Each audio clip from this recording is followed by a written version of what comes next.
کتونکو ایلب خان شیرپو یم. تاسو به زما شاته دا کپړې ګورئ، دا ویډیو به ګورئ.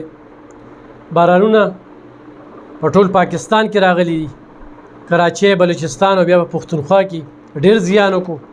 خو په اسلام آباد کې د بارانونو دغه لړۍ چې کومه ده به دستور روانه ده. اول ټیم ډېر زیات نقصانونه کړي دي.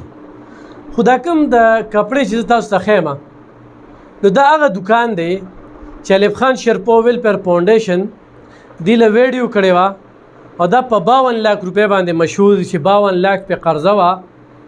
او د دې زنانه خاوند چې کوم دی هغه په یو موضوع رنځ کې اخته و. الله پاک هغه هم صحت ورکړو او دوی له خدای پاک روزګار هم ورکړو.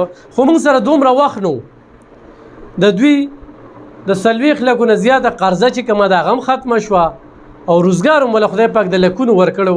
خو د بدمرغۍ نه کپړه یې په قرض وروړې وه او په دغه باران کې د دوی دغه کپړه چې کومه ده غونډه لونده شوله، خټ ووهله او هغه کپړه خرابه شوله.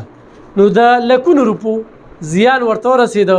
او یو وارې بیا چې دغه د ده 9 بچي دي، 9 لوریانې دي او دغه 9 لوریانې دغه کفالت دغه مور به په خپل سر باندې چې ډېره بهادره ښځه ده او هغې به په راجا بازار کې په پنډۍ کې دغه دکان چلو او مزدوري به یې کوله. هغه ټوله کپړه چې کومه ده هغه تسنه شوله. او پرون نابل او پرون چې ما ته کله د کپړې دا دغه ورولېږله نو ژړلې او ایلب خان شیرپو تا ته هم کاته دي د ستا په وجه باندې ته زمونږ وسیله شوې او موږ چې کوم دی نو دې ځای ته رالو او دا 3-4 کاله ژوند ډېر ښکلی تېر شو. قرضداري وتمبېدل، روزګار روان و، څه هم ګټل خلکو له هم ورکول، په اوګرۍ باندې هم کپړه روړې وه، مزدوري به هم ځان له اخیستله او د هغوی پیسې هم هغوی ته ورکولې. خو دې باران ورله ټوله کپړه چې کوم دی په بیسمنټ کې چې څونه کپړه د لکونو روپو پرته وه نو هغه خرابه شوې ده. نو کتونکو خو څوک هم ورسره کومک کوي او مرسته کوي. په دې باندې دا موبایل نمبر دی، دا ایغ په نیغه د هغوی نمبر دی، ایغ په نیغه ورسره رابطه وکړئ، ملاتړ یې جوړ شي چې بیا په خپلو خپو باندې ودرېږي، دا دوکان یې بیا بخال شي. دې دوکان سره یو شمېر خېټې تړلې شوي دي، یو شمېر نفر ورسره تړلې شوي دي.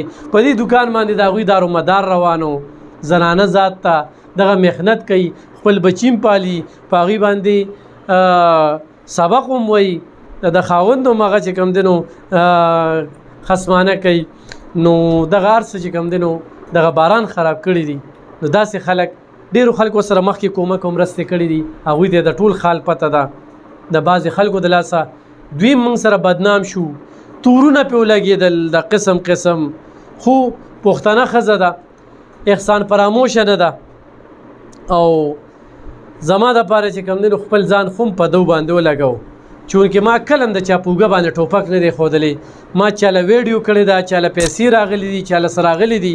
نو دا د هغوی قسمت و، زه وسیله جوړ شویم.